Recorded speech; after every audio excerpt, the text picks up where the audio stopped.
తాకట్లో ఉన్న మీ బంగారాన్ని విడిపించి ఆ రోజు ఆన్లైన్ రేటుకి కొంటాం. Sharma gold company. నమస్కారం, సుమన్ టీవీకి స్వాగతం. నేను మానస. ఈ రోజు మనతో పాటు ఉన్నారు ప్రముఖ జ్యోతిష్యుడు, జ్యోతిష్య రత్న, జ్యోతిష్య చక్ర వైభవ నిపుణ డాక్టర్ రాళ్లపల్లి రవికుమార్ గారు. వారితో మాట్లాడదాం. ఈ సెప్టెంబర్ మాసానికి సంబంధించిన ద్వాదశ రాశుల యొక్క మాస ఫలితాలు ఏ విధంగా ఉన్నాయనే విషయాలు తెలుసుకుందాం. అలాగే దాంతోపాటు సెప్టెంబర్ మాసంలో మనకి గ్రహణం కూడా ఉంది కాబట్టి ఆ విషయాలు కూడా మనం తెలుసుకునే ప్రయత్నం చేద్దాము. గురుగారు నమస్కారం అండి. నమస్కారం గురుగారు, ముందుగా సెప్టెంబర్ మాసంలో గ్రహస్థితి అంటే నవగ్రహాలు ఏ స్థానాల్లో ఉన్నాయి అనే విషయాలు తెలియజేయండి. తపోనమ్మ ప్రదిందు సమాకారే పరబ్రహ్మ స్వరూపిణి వాసరాపీఠ నిలయే సరస్వతి నమస్తుతే. సుమన్ టీవీ ప్రేక్షకులకి నమస్కారం. ద్వాదశ రాశుల్లో నవగ్రహాలు సెప్టెంబర్ నెలలో ఎక్కడున్నాయో ఇప్పుడు తెలుసుకుందాం. ముఖ్యంగా శని వచ్చేసి మనకి మీన రాశిలో ఉన్నారు, రాహు వచ్చేసి మనకి కుంభరాశిలో ఉన్నారు, అలాగే కేతు వచ్చేసి మనకి సింహరాశిలో ఉన్నారు, గురువు మనకి మిథున రాశిలో ఉన్నారు, అలాగే శుక్రుడు కూడా మనకి సింహరాశిలో ఉన్నారు. శుక్రుడు వచ్చేసి మనకి 15/9/2025 నుంచి శుక్రుడు మనకి సింహరాశిలోకి వస్తున్నాడు. అలాగే బుధుడు కూడా మనకి 15/9/2025 నుంచి శుక్రుడు ఉచ్చస్థానమైన కన్యారాశిలోకి వస్తున్నాడు.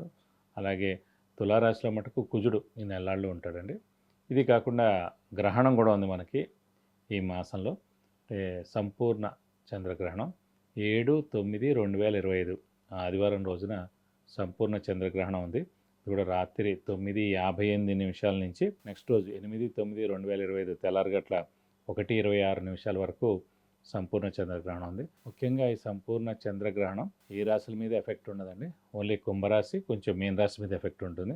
ఎందుకంటే కుంభరాశిలో శతభిషం 4వ పాదం మీకు వస్తుంది కాబట్టి శతభిష నక్షత్రం మొత్తానికి దాని ఎఫెక్ట్ ఉంటుంది. అలాగే పూర్వభాద్ర నక్షత్రం మీద కూడా వస్తుంది. పూర్వభాద్ర ఏంటంటే మనకి కుంభరాశిలో 1వ పాదంలో ఉంటుంది, 2, 3, 4 పాదాలు మీన రాశి మీద కూడా ఉంటుంది కాబట్టి ఇది కాకుండా కూడా వీళ్ళకి ఏలినాటి శని కూడా నడుస్తుంది. ఏలినాటి శని ప్లస్ చంద్రగ్రహణం నడుస్తుంది కాబట్టి కొంచెం ఇంపాక్ట్ ఎక్కువగా ఉంటుంది.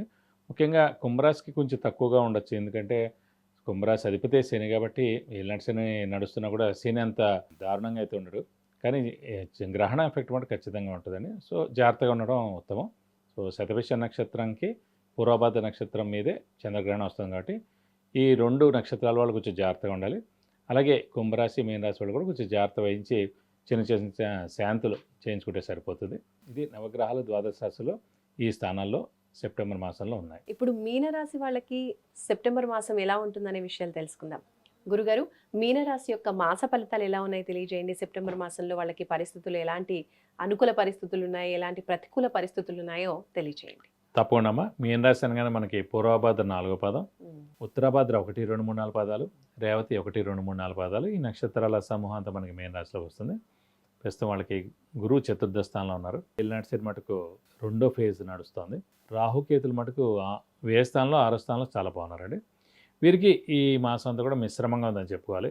ఎందుకంటే ముఖ్యంగా ఏలినాటి శని ఉధృతి ఎక్కువగా ఉండడం, అలాగే ఈ రాశి వారికి కూడా గ్రహణం ఉంది. అంటే మొత్తం గ్రహణం మొత్తం ఆ 3 నక్షత్రాలకు కాదు, పూర్వభాద్ర నక్షత్రం మీద ఉంది కాబట్టి పూర్వభాద్ర 4వ పాదం ఈ మీన రాశిలోకి వస్తుంది కాబట్టి పూర్వభాద్ర 4వ పాదం వారి మటుకు కొంచెం జాగ్రత్తగా ఉండాలి. ముఖ్యంగా అంటే 7/9/2025 ఆదివారం రోజున రాత్రి 9:58 నుంచి నెక్స్ట్ రోజు 8/9/2025 తెల్లారగట్ల 1:26 వరకు ఉంది. టోటల్ మొత్తం వ్యవధి వచ్చేసి 3:25 అండి గ్రహణ సమయం. సంపూర్ణ చంద్రగ్రహణం వస్తుంది. సో ఈ పూర్వభాద్ర 4వ పాదం వాళ్ళు కూడా 9:58కి తలస్నానం చేయాలి, పట్టు స్నానం. అలాగే విడుపు స్నానం అనేది తెల్లారగట్ల 1:26 చేయాలి. ఎప్పుడు గుర్తుపెట్టుకోండి, అనుకుంటారు మనకి ఏ ఇంపాక్ట్ ఉండదు, తప్పకుండా తలస్నానం చేస్తే ఆ దోషం పోతుంది. ఈ సమయంలో మనకు వచ్చిన శ్లోకాలు ఏం వస్తే ఆ శ్లోకం, శుక్లాం భరద్రం విష్ణు అందం కూడా ఆ శ్లోకాన్ని పర్లేదు, ఓం నమ శివాయ అనుకోవచ్చు, ఏది వస్తే అది చదువుకుంటే అది చాలా పవర్ఫుల్ అండి. ఒక శ్లోకం చదివారు అనుకోండి మామూలు టైంలో, ఈ గ్రహణ సమయంలో ఒక్కసారి చదివితే 1,000,000 సార్లు చదివినట్టమాట. అందుకే ఎలాంటి వాళ్ళైనా పెద్ద పెద్ద వాళ్ళందరూ పీఠాధిపతులు అవనివ్వండి, లేకపోతే గురువులు అవనండి, ఎలాంటి వాళ్ళైనా ఉండి ఇలాంటి సమయాల్లో అన్నమాట హయ్యెస్ట్ పఠిస్తూనే ఉంటారు. వాళ్ళు అసలు దొరకరన్నమాట. ఈ సమయాన్ని వేస్ట్ చేయరు, వృధా చేయరు. అంత బాగా వాళ్ళు పఠిస్తూ దాన్ని జపిస్తూ దాన్ని ఇది చేస్తే కనుక అంత పవర్ వస్తుందన్నమాట. సో అది మనకి చాలా హెల్ప్ అవుతుంది. ఎందుకంటే మళ్ళీ 9 ఏళ్ల దాకా గ్రహణం రాదు. ఇప్పుడు ప్రతి 9 ఏళ్ళకి ఒకసారి వస్తుందండి గ్రహణం. ఏ రాశి వరకైనా సరే మామూలుగా ఆ సంవత్సరం ఉంటే ఉన్నట్టు లేకపోతే లేదు. కానీ మీ ఇప్పుడైతే ఇంక మళ్ళీ 9 ఏళ్ళ దాకా రాదు కాబట్టి 9 ఏళ్ళు ప్రశాంతంగా ఉండొచ్చు అన్నమాట.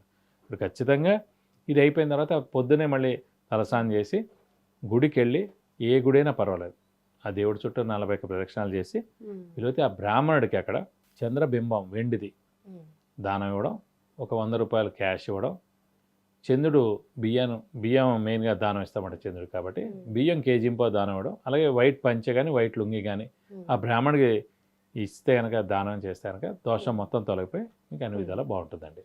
ఓకే గురుగారు, మీనరాశి వాళ్ళకి ఆరోగ్యం విషయంలో ఎలా ఉంటుందంటారు ఈ మాసంలో? ఈ ఆరోగ్యం మిశ్రమంగానే ఉంటుంది, ఎందుకంటే ముఖ్యంగా ఏలినాటి శని ప్రభావం ఉండడం, అలాగే సో ఈ రాశి వారు మెయిన్గా పరిహారం. పూర్వభాద్ర నక్షత్రం మటుకు ఆ గ్రహణం అయిపోయిన తర్వాత ఆ ఐటెం దానం ఇస్తానికి చంద్రబింబం అది దోషం మొత్తం తొలగిపోయి అన్ని విధాలా బాగుంటుందని చెప్పుకోవచ్చు. మీనరాశి వాళ్ళకి స్థానచలనం ఏమైనా అయ్యే అవకాశం ఉందంటారా? అంటే మెయిన్గా ఏలినాటి శని నడుస్తాం కాబట్టి స్థానచలనం ఖచ్చితంగా ఉంటుందని. స్థానచలనం అంటే ఇల్లు మార్పు కానీ, ఉద్యోగ మార్పు కానీ, లేదంటే ట్రాన్స్ఫర్ అవడం కానీ, లేదంటే వేరే ఊళ్ళో జాబ్ రావడం కానీ ఖచ్చితంగా జరిగేందుకు అవకాశం ఉంది.